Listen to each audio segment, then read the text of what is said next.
করলার তেতো স্বাদের কারণে অনেকে খেতে অপছন্দ করেন, তবে সবজিটি পুষ্টিগুণে ভরপুর।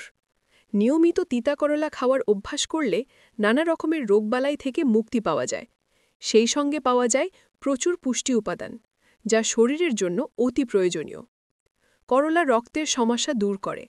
সকালে করলার রসের সঙ্গে লেবুর রস মিশিয়ে প্রতিদিন খালি পেটে খেলে রক্তের দূষিত উপাদান দূর হয়ে যায়।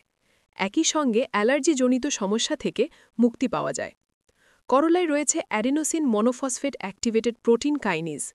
এটি এনজাইম বৃদ্ধি করে শরীরের কোষগুলোর চিনি গ্রহণের ক্ষমতা বাড়িয়ে দেয়।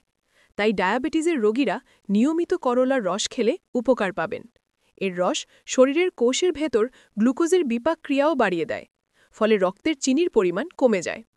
করলায় আছে প্রচুর পরিমাণে বিটা ক্যারোটিন বা ভিটামিন এ, তাই যাদের চোখের সমস্যা আছে তারা নিয়মিত করলা খেতে পারেন। এতে চোখের সমস্যা সমাধানে কার্যকর ভূমিকা পালন করে। যারা নিয়মিত করলা খান তাদের সর্দি, কাশি, মৌসুমি জ্বর ও অন্যান্য ছোটখাটো সমস্যা হওয়ার আশঙ্কা অনেকাংশে কমে যায়। এটি একটি রুচিবর্ধক সবজি।